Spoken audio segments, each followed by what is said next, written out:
Assalamualaikum warahmatullahi wabarakatuh. Selamat datang di channelnya Antara Kisah dan selamat berjumpa kembali bersama gua host Panji, dan di sini ada pendamping gua Fitri, Beb, ya, ada istri gua.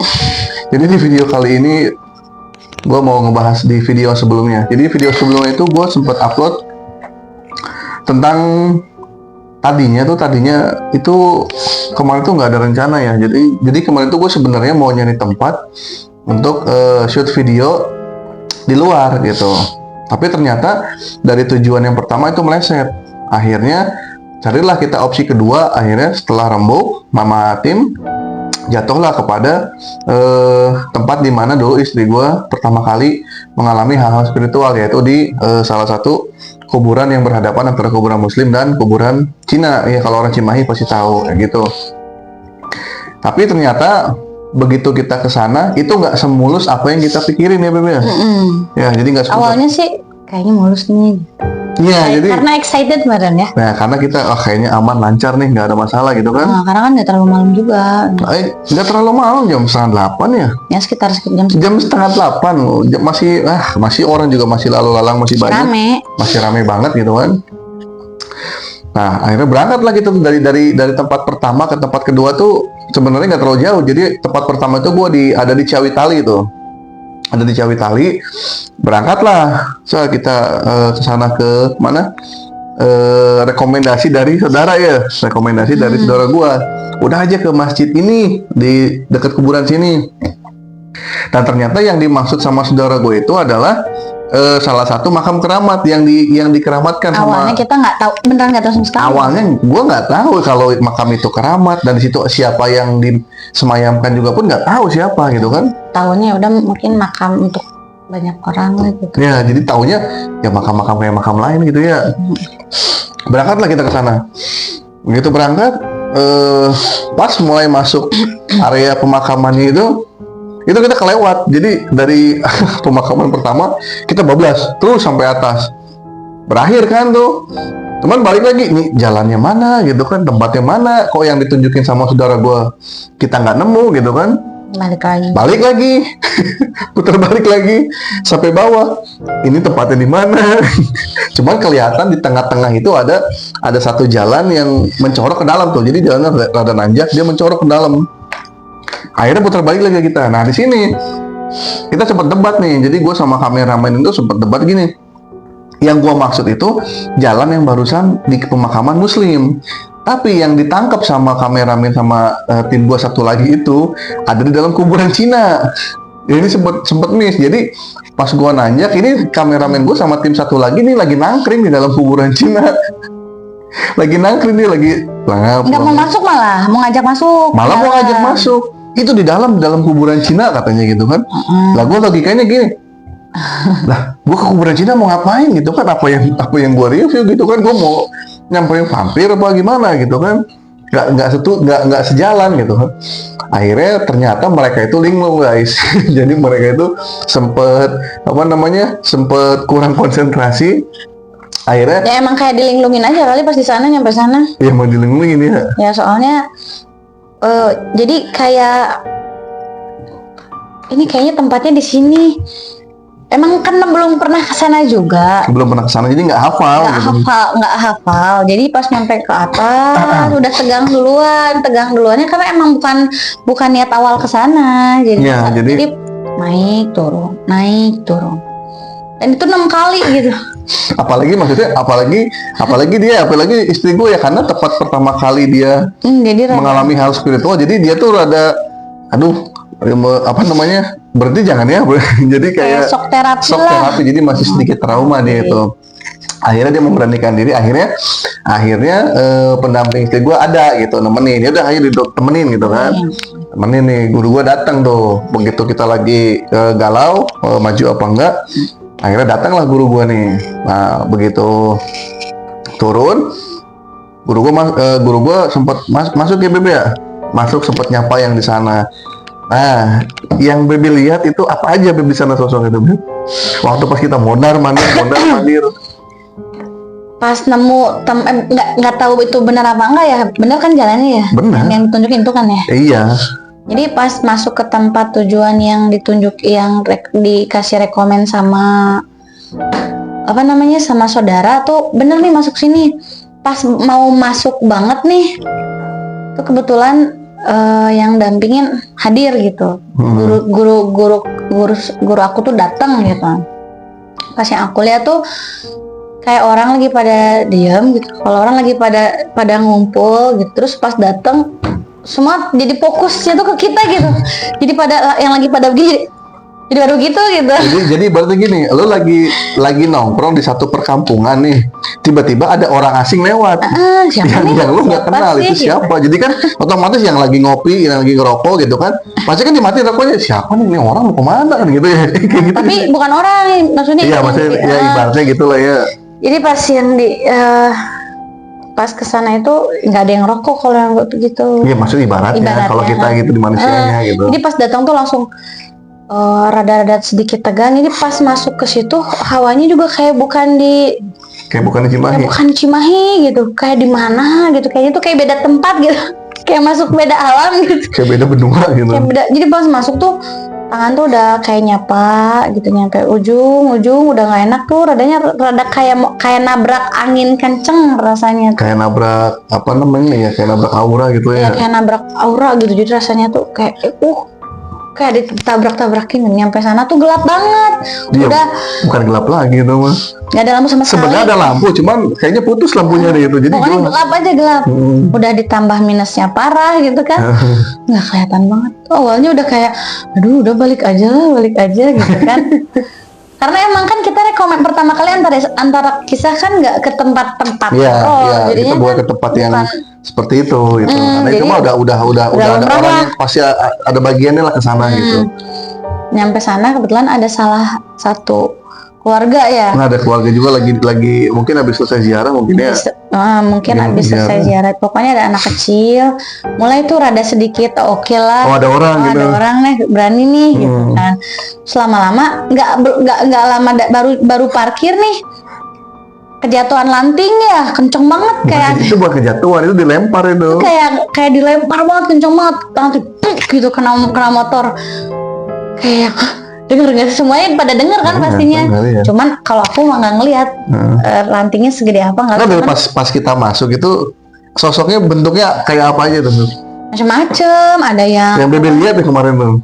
Ada yang kakinya nggak ada yang apa namanya, yang kayak kemarin yang tinggalnya di Parit tuh, yang minta darah tuh, yang telinganya 2 gitu, yang jalannya merangkak, ada yang begitu, ada yang matanya cuman satunya lagi nggak ada matanya, macem-macem. Ada yang apa namanya, semua kan pucet, kelihatannya pucet, kayak kita tuh masuk ke perkampungan hantu kali ya, kayak film apa, Pengabdi Setan kali. Di pas masuk tuh real banget, jadi semua tuh pada ngeliatin begini, dan macem-macem bentuknya. Ada yang apa namanya, ada maaf ya, yang misalkan tangannya satu misalnya nggak ada. Kuntilanak ada nggak kuntilanak? Obatnya ada. Obatnya? Itu mah udah pasti hal yang lumrah ada. Itu udah ini berarti paling banyak populasinya gitu ya? Ya, dan pasti selalu ada. Selalu gitu. Ada itu mah eksis soalnya gitu ya. Terus ada anak-anak kecil juga. Ada macam-macam lah. Ini namanya kita ke pemakaman umumnya pasti. Jadi tempatnya tuh gelap banget. Sebenarnya ada lampu, cuman lampunya itu kayaknya putus deh. Jadi gelap banget gitu. Dan kita nggak tahu kalau itu tuh pemakaman salah satu wali yang ikut menyebarkan agama Islam di kota Cimahi. Jadi itu ternyata makamnya apa namanya, Mama Eyang, siapa namanya, Mama Eyang Wirasuta Wijaya ya. Nah, Wirasuta Wijaya, gue sebenarnya nggak tahu loh. Nggak tahu sama sekali. Gue nggak tahu di situ tempat siapa, tapi ternyata Allah mengizinkan, maksudnya kayak disuruh ke sana gitu ya. Suruh ke sana, dan ternyata juga ya karena guru gue hadir ya, jadi guru gue hadir dan ternyata guru gue datang itu disambut. Jadi guru gue ini disambut sama Eyang Wirasuta Wijaya. Jadi disambut. Jadi Eyang Wirasuta Wijaya ini langsung nyambut ya guru gue sendiri langsung gitu. Jadi ibaratnya udah pulang aja gitu, keluar dulu deh dari sini gitu kan. Jangan lama-lama deh. Nggak jadi, awal udah nyalain tripod ya, udah siap-siap, udah prepare semua. Akhirnya kita keluar, kita rada naik ke atas tuh. Ternyata sampai di atas juga sama diusir gitu. Jadi diusirnya jadi kalau menurutku gini, jadi hantu apa namanya, makhluk halus di sana itu dia begini. Jadi ada orang yang ketika datang itu sebenarnya mereka sudah memperingatkan, lu jangan kesini deh, lu jangan kesini. Jadi kayaknya kalau ada orang yang berniat punya sesuatu yang hajatnya kurang baik gitu, misalnya lebih arah ke pesugihan apa segala macam, kayaknya tuh sebenarnya udah pasti diusir ya Beb ya. Karena soalnya kita aja, udah jangan kesini, udah mendingan lu ke bawah aja, nanti takut ada padahal kecelakaan. niatnya nggak ada niat pesugihan apa-apa sebenarnya. Gitu, padahal gua nggak ada niat apa-apa. Ya, niat. Tapi mereka menyampaikan, udah jangan kesini deh, lu mending ke bawah gitu, terlalu berbahaya di sini gitu. Akhirnya gua ke bawah. Nah, dari situ ya Beb, baru istri gue bilang, ini siapa ya, bentukannya kok kayak raja zaman dulu ya. Jadi gimana bentukannya ya? Jadi awalnya tuh kan kesurupan yang kasar gitu kan, yang ngomong ini oh iya, tahu gitu. Udah nggak kondusif lah. Aku pikir kan kayaknya udah aku oke lah, bisa lah gitu. Ini nyampe sana tuh goyang-goyang tuh badan tuh kayak orang vertigo. Kayak orang vertigo, jadi jalannya miring. Abis turun dari kapal, kayak turun dari kapal laut gitu kan, mabok-mabok gitu kan, pusing. Kayaknya nggak sanggup diterusin. Terus akhirnya nggak lama dari situ kelihatan tuh terbang tuh. Wih, terbang. Tapi dia bawa ini Mas, bawa tongkat. Kayak tongkat gitu. Tongkatnya juga bukan tongkat lurus gitu, nggak gitu. Jadi atasnya tuh kayak ada apanya gitu. Dan di situ kita belum tahu kalau itu Eyang Wirasutawijaya. Nggak tahu. Jadi pas itu siapa ya? Tapi kok kayaknya bukan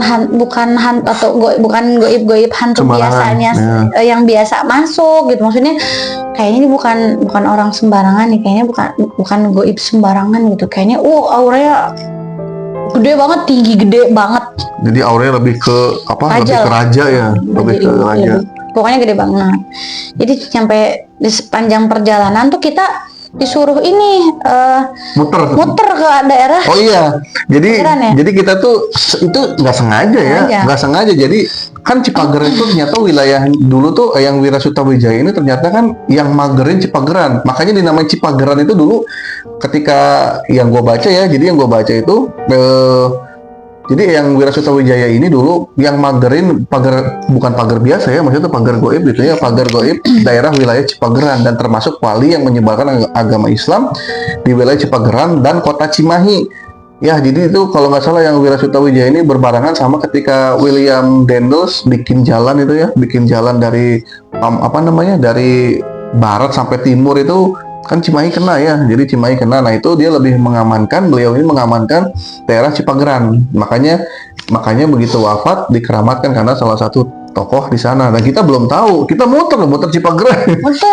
Jadi nggak tahu, kayaknya tuh kayak ada yang udah harus belok sini. Ya, belok sini. Padahal kalau mau balik ke tinggal lurus aja juga udah nyampe gitu. Iya, dari atas tinggal lurus sampai. Jadi dibelokin dulu ke arah Cipageran. Nah di situ tuh lagi cari tempat lah ya buat kayak ngobrol. Ya, jadi kata guru gue ini yang Wirasutawijaya ini mau berkomunikasi sama kita gitu kan. Mau komunikasi, cuman kan sulit nih nyari tempatnya gitu kan nggak mungkin gue datang ke satu kafe tiba-tiba ngomong, kan gimana ya, takutnya ada yang takut gitu kan, ada yang takut, ada yang nggak percaya, atau mungkin kan silau lampu banyak gitu kan. Akhirnya nemulah di salah satu tempat di daerah Cibabat, Jalan Pesantren sana. Kebetulan emang cuman kita doang lah. Tamu terakhir lah ibaratnya. Tamu terakhirnya. Mau last order. Akhirnya di sana cerita lah, ternyata emang awalnya nggak nyebutin nama dulu, nggak nyebutin nama ya, masuk tapi nggak nyebut nama. Ngobrol sama guru gua. Maksudnya guru memperkenalkan ini loh, ini cucunya loh gitu, ini cucu kita, tolong dijaga karena ya kalau pas barang datang itu banyak yang mau masuk segerombolan. Ya awalnya nggak ada tuh, nggak ada. Jadi pas masuk tuh udah nggak kondusif lah, udah segala macam segala kerasa lah gitu. Ya, terus pas dianya udah yang kaget gini, pertama ngucapin salam. Ya, ngucapin salam. Jadi yang ngucapin salam bukan kita duluan, tapi beliau duluan. Jadi assalamualaikum katanya gitu. Terus ya biasalah gitu, kita komunikasi. Cuman ketika dikasih tahu namanya, ketika ditanya nama, dia masih diam. Belum jawab. Nah, cuman aku bisa ngomong gitu sama goibnya kalau pokoknya ada wijayanya deh aku bilang gitu kan. Terus udah gitu kita nggak ngeh ke makam keramat, nggak ngeh ke Eyang Wirasuta, nggak ngeh ke situ. Pokoknya kayaknya ada wijayanya gitu. Nah pas ya udah setelah itu dikasih tahu aja kalau misalkan masuk ke pemakaman harus ngucapin salam gitu. Padahal kita ya ngucapin gitu. Awalnya juga emang udah ngucapin, cuman mungkin ngingetin lah buat kalian gitu, juga. apalagi masuk ke pemakaman Muslim itu kalian wajib mengucapkan salam. Assalamualaikum ya ahli kubur, karena mereka ngejawab. Ya itu karena gue udah membuktikan mereka ngejawab gitu kan. Ketika kita ada yang jawab, ada yang jawab, ada yang enggak. Cuman yang Muslim biasanya ngejawab. Nah udah gitu ketika pamit, assalamualaikum, pergi lagi nih. Ya jalan tuh menuju keluar kafenya kan. Dia tuh bawa ini kayak apa namanya? Sayap gitu. Diginiin sama di tangannya tuh kayak dihalang-halangin, jangan kesini, udah pulang aja, jangan masuk ke sini gitu. Jadi awalnya kaget gitu, wah bisa kemasukan nggak berhenti nih, gitu kan. Jadi istri gue tuh kemarin tuh sempat panik, aduh nih kalau semuanya masuk karena banyak banget ya, jadi kayak orang mau tawuran tuh kan. Nonton band lah. Kayak orang mau nonton band gerombolan, nah itu tuh kalau kebayang kalau masuk satu-satu bisa sampai pagi gitu. Akhirnya dan ya benar, maksudnya kayaknya ya Wirasuta Wijaya ini memang rajanya di sana, apa namanya, jadi takut ya sama takut jadi emang takutnya manut gitu, nggak takut tapi mereka manut. Jadi begitu dikasih satu komando sama yang Wirasuta Wijaya, balik pergi semuanya, pulang semua. Dan di jalan dia bilang, gue nanya siapa sih barusan, namanya siapa gitu, tadi nggak jawab. Dia bilang ada Wijayanya, siapa ya, Suta. Pas pulang gue buka lah, googling bener nggak sih gitu, gue googling karena gue sama sekali nggak tahu itu makam siapa, tempat apa, gue nggak tahu. Begitu gue googlingnya Suta Wijaya, muncul tuh makam sembah apa gitu, gue lupa lagi. Di Google tuh ada sembah dalam Mama Eyang Wirasuta Wijaya gitu. Oh ini berarti gitu. Jadi gue taunya pas googling, dan gue lihat histori biografinya ternyata memang bukan orang sembarangan, bisa dikata termasuk wali gitu ya, termasuk wali yang menyebarkan agama Islam di kota Cimahi dan ikut membangun kota Cimahi. Memang biografinya tidak terlalu jelas, dan nanti gue coba komunikasi karena beliau ini kemarin sempat bilang nanti saya mau cerita gitu ya. Jadi beliau tuh sempat bilang nanti saya datang lagi ke sini, nanti saya mau cerita. Mungkin nanti gue akan sedikit bertanya tentang perkembangan kota Cimahi dan beliau ini lahirnya kapan sih, wafatnya kapan gitu. Karena kalau di sedikit yang di biografi dibaca itu berbarengan sama zamannya William Daendels, berarti zaman Belanda ya. Zaman Belanda. Emang kalau sama guru gue jauh banget ya. Kalau disandingin muda masuknya kekinian gitu, udah kekinian. Karena kalau guru gue jauh ke belakang gitu. Cuman ya kita juga merasa seneng gitu, karena ya kalau yang dilihat itu, apalagi bini gue yang ngeliat, jadi cerita ke gue itu yaitu guru gue sama yang Wirasuta Wijaya ini salaman, jadi seperti orang yang baru kenal tapi akrab langsung gitu kan. Jadi kayak nyambut, ada apa ya, ada perlu apa, ada yang bisa dibantu enggak, perlu apa, kayak gitu-gitu deh pokoknya. Kalau sama dua ulama yang sama-sama giat menyebarkan agama Islam di tanah Jawa ini bertemu gitu kan, akhirnya ya klop pasti kan, nyambung lah gitu. Dan yang gua tekankan di sini itu dari semua hal makhluk gaib itu ketika dikirimin doa itu nyampe guys. Ini jadi buat lo yang masih berpikir kalau kita kirim doa nggak sampai, lu salah banget itu. Ketika lu kirim doa buat orang yang udah meninggal itu sampai 100% tuh sampai. Kalau nggak percaya sini, datang ke sini, duduk di sini, gue buktiin kan gitu. Karena memang dari apa yang gue alamin itu orang meninggal tuh mintanya doa, nggak ada minta kopi, rokok, ayam bakaka. Itu mah hanya mengelabui. Itu hanya mengelabui. Yang pasti itu mereka minta doa di luar tiga hal ya, kayak misalnya anak berbakti, terus ilmu yang bermanfaat, terus sedekah jariah apa segala macam. Itu yang di bawahnya ini mereka minta doa dari siapapun, walaupun setidaknya meringankan lah. setidaknya itu bisa meringankan siksaan mereka ya Beb ya. Bisa mempercepat, misalkan contoh kan udah pernah ngobrol sama yang misalnya tiba-tiba kok kayaknya cuma pakai kolor doang gitu kan. Ada yang pakai baju tapi nggak pakai kolor, terus misalkan sering didoain tiba-tiba lengkap bajunya, itu real. Ya, kayak waktu itu aja almarhum mama ya Mama masuk itu nggak minta emas dong, minta baju enggak. almarhum mama aku Ya minta doa. Terus orang lain yang nggak kenal juga pernah ya waktu itu ya. banyak Datang masuk ke istri gua itu didoain. itu datang ke gua cuman saya minta doa dong. Saya minta doa, saya disiksa gitu kan, saya disiksa, saya minta doa supaya diringankan. Gua tanya namanya siapa, bin siapa, disebutin nama saya ini. Begitu gua kirim Al-Fatihah, udah selesai. Berarti kan itu fakta di lapangan itu sampai. Jadi ketika lu kirim doa ke orang yang sudah meninggal itu gua pastikan 1000% itu sampai. Ya, jadi jangan sampai punya pemikiran nggak sampai. Jadi sampai gitu, itu 100.000% gua yakinkan itu sampai. Nah, mungkin segitu aja ya Bebe. Nanti kalau misalnya jadi beliau yang Wira Suta Wijaya ini sempat menyampaikan nanti saya mau bercerita ya, nanti mungkin gue akan sedikit bertanya tentang yang berhubungan dengan kota Cimahi. Nanti gue gue titip lah kalau misalnya kalian ada pertanyaan juga buat yang Wira Suta Wijaya tentang kota Cimahi, silahkan komen di video ini. Nanti insya Allah ya kalau beliau berkenan hadir nanti gue sampaikan pertanyaan-pertanyaan dari kalian ya teman, yang banyak-banyak ya Bebe, maksudnya yang sekiranya Kalau penting yang aja, jangan yang nggak penting gitu. Kalau yang gitu kan jarang ngomong, Iya, karena biasanya bicaranya tuh bukan bicara yang tidak bermanfaat gitu. jadi biasanya kalau level-level seperti ya Wira Suta Wijaya atau misalnya yang sekelas yang lain-lain ulama, biasanya tuh nggak akan banyak ngomong, bukan nggak banyak ngomong, nggak mau berbicara yang nggak bermanfaat. Tapi kalau masalah agama, wah itu ya bisa gontok-gontok. bisa, wah semangat gitu. Jadi gitu aja, jangan lupa di subscribe video ini, di like video ini, di share video ini tadi ya. Silahkan komen, mudah-mudahan beliau berkenan hadir lagi dan ngobrol sama gue.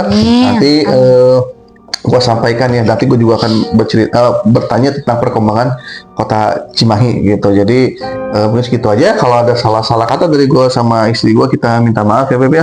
Minta maaf sebelumnya. Jangan lupa di subscribe, di like, di share video serta komen video ini. Wassalamualaikum warahmatullahi wabarakatuh.